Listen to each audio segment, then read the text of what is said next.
I have an updated strategy guide for damaging leapers in this week's Trials Challenge.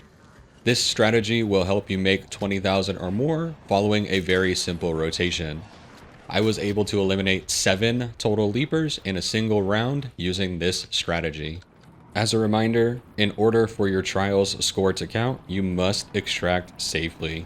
So keep that in mind while you're doing this challenge. To do this, you will need to equip yourself with a lot of explosives, either hand thrown or preferably hole cracker rounds, a handful of adrenaline shots, definitely some healing and some shields, and then queue yourself into a night raid on Dam Battlegrounds. If you don't have the full 30 minutes, I recommend extracting immediately and requeuing until you get one. I also recommend trying for a full match where water treatment is the final extraction point to minimize your downtime at the end of the match running to escape. Once you spawn in with a full game, Leaper likes to roam in one of 4 key areas for this strategy and this challenge.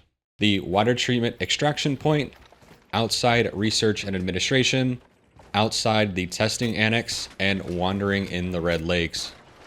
All 4 of these locations are close enough together that you can run between them relatively quickly, letting you stack up eliminations and your trials score.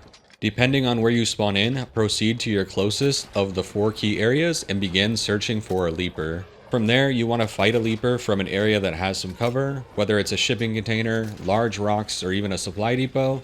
You need some level of cover to protect yourself from his jump attack and his charged up explosion attack.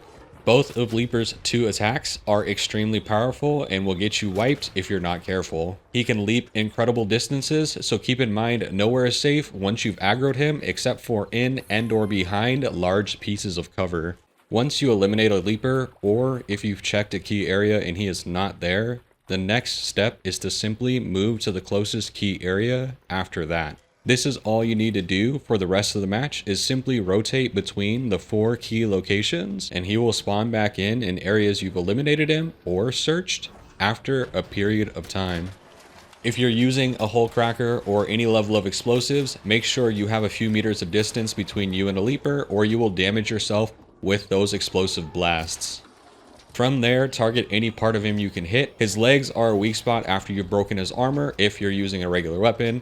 But with a hole cracker or other explosives, you really don't need to worry about that at all. Just blast him repeatedly and he will go down quick. After eliminating a leaper, you have a choice. Loot or don't loot. This comes with an inherent risk, as raiders may be lurking and waiting for you to loot just to eliminate you and steal it for themselves. If you have raiders nearby, I've found pretending to not need his loot as a good barter chip to let you run away for free. Once you've looted or decided not to, move to the next key area that's closest to you. If he's there, blast him in his face until he blows up, then rinse and repeat this process as many times as you can until the timer runs out. You may have to run back and forth between the key areas a few times before you see him spawn in again. Just do your best not to panic if that ends up happening. Just stick to the rotation and he will appear again sooner than later. Once you get down to under 10 minutes remaining, start to really pay attention to where you're at in your rotation. Make sure you're planning to run back to the extraction with enough time left over. Notice how I don't find a leaper for more than 5 minutes. This could have really rattled me and made me panic and made me think to abandon the rotation altogether. But sticking with it, knowing it will work, enabled me to keep going once the leapers were respawned. If they had come back faster, I may have had a higher overall score, or the leapers I get towards the end of this run may not have spawned back in time. So ultimately, it's a balance.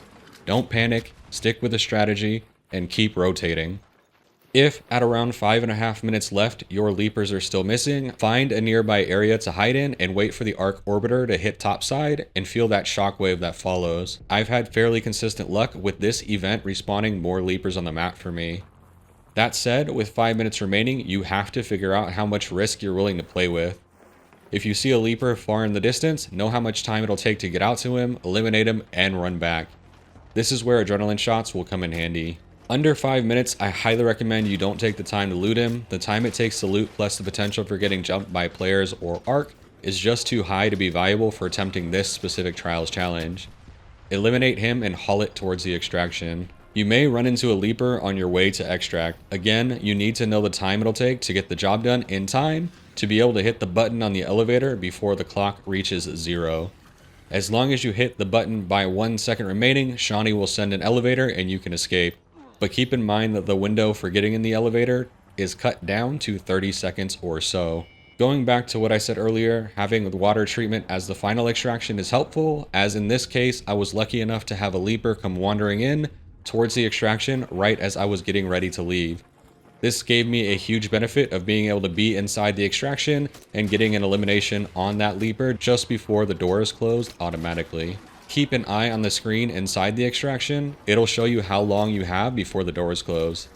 They will automatically close once the timer hits 5 seconds, so just keep yourself safe, eliminate that leaper, and get back to Speranza. Depending on how many leapers you eliminate and how much health they had when you engaged, you should have 20,000 or more in trials points that will help you climb the leaderboard. That's going to be it for me today, all. Thanks for watching.